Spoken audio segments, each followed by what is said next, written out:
నర్సాపూర్ సమీపంలో తీరం దాటినట్లు అధికారులు ప్రకటించారు. తీరం దాటే సమయంలో గంటకు 100 కిలోమీటర్ల వేగంతో ఈదురు గాలులు వీచాయి.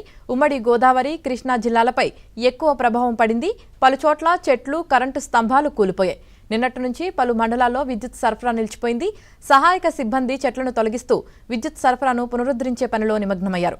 ఇక ఓవరాల్ గా మోంతా తుఫాన్ పలుచోట్ల బీభత్సమైతే సృష్టించింది. పలుచోట్ల 20 సెంటీమీటర్లకు పైగా వర్షపాతం నమోదైనట్లు కూడా తెలుస్తుంది. ఇక తుఫాన్ నేపథ్యంలో పలు గ్రామాలు అంధకారంలోనే ఉన్నాయి. ఇక ఓవరాల్ గా మోంతా తుఫాన్ ఎఫెక్ట్ విజయనగరం జిల్లాపై ఏ విధంగా ఉందో తెలియజేయడానికి మా ప్రతినిధి శ్రీనివాస్ సిద్ధంగా ఉన్నారు. శ్రీనివాస్, విజయనగరం జిల్లాలోని ప్రస్తుతం అయితే ప్రశాంతమైన వాతావరణం కొనసాగుతుంది. అర్ధరాత్రి వరకు కూడా భారీ వర్షాలు కురిశాయి.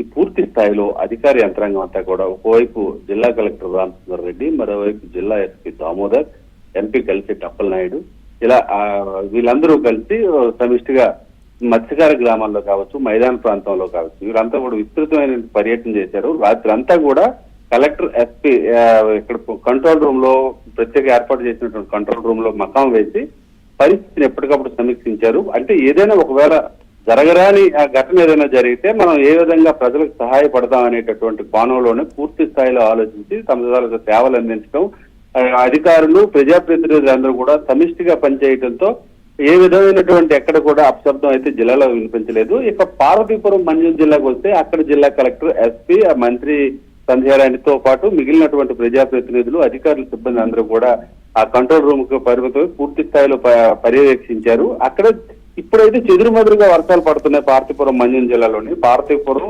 సాలూరు, కురుపాం, పాలకొండ ఈ 4 నియోజకవర్గాల్లో చెదురుమదురుగా ఇప్పుడిప్పుడు వర్షాలు అయితే పడుతున్నాయి. విజయనగరంలో జిల్లా అయితే మాత్రం అర్ధరాత్రి నుంచి ఏ విధమైనటువంటి వర్షాలు లేకపోయినప్పటికీ ఆకాశం అంతా కూడా మేఘావృతం అయి ఉంది.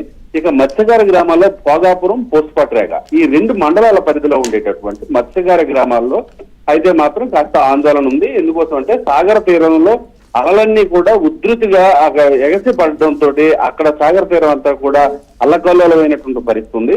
మత్స్యకారులు ఎవరిని కూడా ఈ రోజు రేపు కూడా చేపల వేటకు వెళ్ళనివ్వకుండా పూర్తి స్థాయిలో పోలీస్ బందోబస్తుని, రెవెన్యూ అధికారులని ఏర్పాటు చేయడం జరిగింది. తీర ప్రాంతంలో ఉండేటటువంటి మత్స్యకారులందరినీ కూడా సురక్షితమైనటువంటి ప్రాంతాలు తరలించి అక్కడ వారికి భోజన, వసతి సదుపాయాలన్నీ కూడా అధికారులు ఏర్పాటు చేయడం జరిగింది. వాళ్ళకి ఏ విధమైనటువంటి ఏర్పాట్లు చేశారనేటటువంటి విషయం పైన ఒకవైపు రాష్ట్ర మార్కెట్ చైర్మన్ కరోతు బంగారాజు, ఎందుకంటే ఆయన నెల్లిమర్ల కాన్స్టిట్యున్సీకి ఇన్ఛార్జిగా వ్యవహరిస్తున్నారు. అదేవిధంగా ఎంపీ కలిసి అప్పలనాయుడు, వీరిరువురు కూడా అక్కడ పర్యవేక్షించడం జరిగింది. అధికారులందరూ కూడా మైదాన ప్రాంతంలో ఏ విధమైనటువంటి ఇబ్బందులు లేకుండా ప్రజలకి ఏ అవసరం ఉందనేటటువంటి విషయంలో వారు పూర్తి స్థాయిలో సేవలు అందించడం జరుగుతుంది. Right, thank you Srinivas.